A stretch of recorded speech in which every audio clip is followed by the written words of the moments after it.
Good evening. It is Wednesday, and it's time for Chapter 14 of Pride and Prejudice, which is some lovely dinner conversation. During dinner, Mr. Bennet scarcely spoke at all, but when the servants were withdrawn, he thought it time to have some conversation with his guest, and therefore started a subject in which he expected him to shine, by observing that he seemed very fortunate in his patroness, Lady Catherine de Bourgh. His attention to his wishes and consideration for his comfort appeared very remarkable. Mr. Bennet could not have chosen better. Mr. Collins was eloquent in her praise. The subject elevated him to more than usual solemnity of manner, and with a most important aspect he protested that he had never in his life witnessed such behavior in a person of rank, such affability and condescension as he had himself experienced from Lady Catherine. She had been graciously pleased to approve of both the discourses which he had already had the honor of preaching before her. She had also asked him twice to dine at Rosings, and had sent for him only the Saturday before to make up her pool of quadrille in the evening. Lady Catherine was reckoned proud by many people he knew, but he had never seen anything but affability in her. She had always spoken to him as she would to any other gentleman. She made not the smallest objection to his joining in the society of the neighborhood, nor to his leaving his parish occasionally for a week or two to visit his relations. She had even condescended to advise him to marry as soon as he could, provided he chose with discretion, and had once paid him a visit in his humble parsonage, where she had perfectly approved all the alterations he had been making, and had even vouchsafed to suggest some herself, some shelves in the closets upstairs. "That is all very proper and civil, I am sure," said Mrs. Bennet, "and I dare say she is a very agreeable woman. It is a pity that great ladies in general are not more like her. Does she live near you, sir?"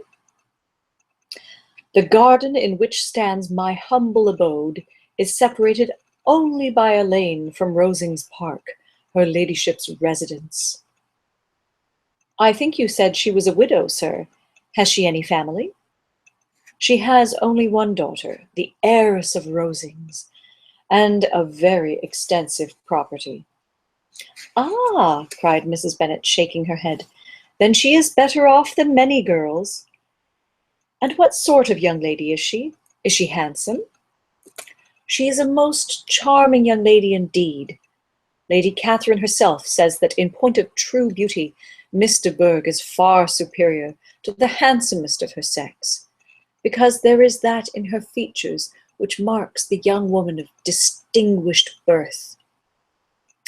She is unfortunately of a sickly constitution, which has prevented her making that progress in many accomplishments which she could not otherwise have failed of. As I am informed by the lady who superintended her education and who still resides with them. But she is perfectly amiable, and often condescends to drive by my humble abode in her little phaeton and ponies." "Has she been presented? I do not remember her name among the ladies at court." "Her indifferent state of health unhappily prevents her being in town, and by that means, as I told Lady Catherine myself one day, has deprived the British court of its brightest ornament." Her ladyship seemed pleased with the idea, and you may imagine that I am happy on every occasion to offer those little delicate compliments which are always acceptable to ladies.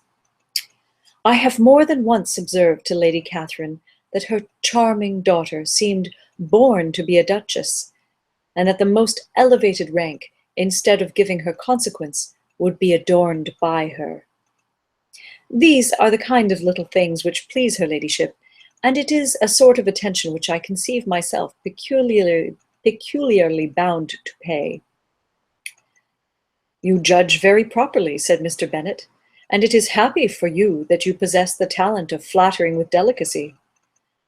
May I ask whether these pleasing attentions proceed from the impulse of the moment, or are the result of previous study?"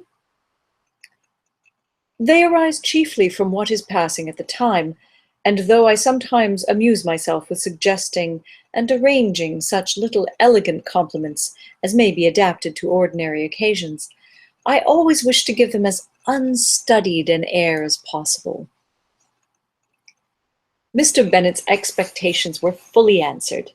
His cousin was as absurd as he had hoped, and he listened to him with the keenest enjoyment, maintaining at the same time the most resolute composure of countenance, and, except in an occasional glance at Elizabeth, requiring no partner in his pleasure.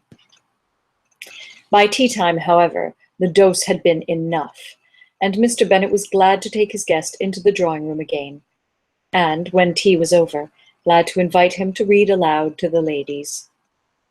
Mr. Collins readily assented, and a book was produced, but on beholding it, for everything announced it to be from a circulating library, he started back, and begging pardon, protested that he never read novels.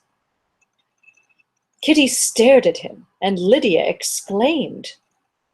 Other books were produced, and after some deliberation he chose Fordyce's Sermons. Lydia gaped as he opened the volume, and before he had, with very monotonous solemnity, read 3 pages, she interrupted him with, "Do you know, mamma, that my Uncle Phillips talks of turning away Richard? And if he does, Colonel Forster will hire him. My aunt told me so herself on Saturday. I shall walk to Meryton tomorrow to hear more about it, and to ask when Mr. Denny comes back from town." Lydia was bid by her 2 eldest sisters to hold her tongue, but Mr. Collins, much offended, laid aside his book and said, "I have often observed how little young ladies are interested by books of a serious stamp, though written solely for their benefit. It amazes me, I confess, for certainly there can be nothing so advantageous to them as instruction. But I will no longer importune my young cousin." Then, turning to Mr. Bennet, he offered himself as his antagonist at backgammon. Mr. Bennet accepted the challenge, observing that he acted very wisely in leaving the girls to their own trifling amusements. Mrs. Bennet and her daughters apologized most civilly for Lydia's interruption, and promised that it should not occur again if he would resume his book. But Mr. Collins, after assuring them that he bore his young cousin no ill will, and should never resent her behavior as any affront, another table with Mr. Bennet, and prepared for backgammon. Thus ends chapter 14. Join me tomorrow night for chapter 15. Good evening.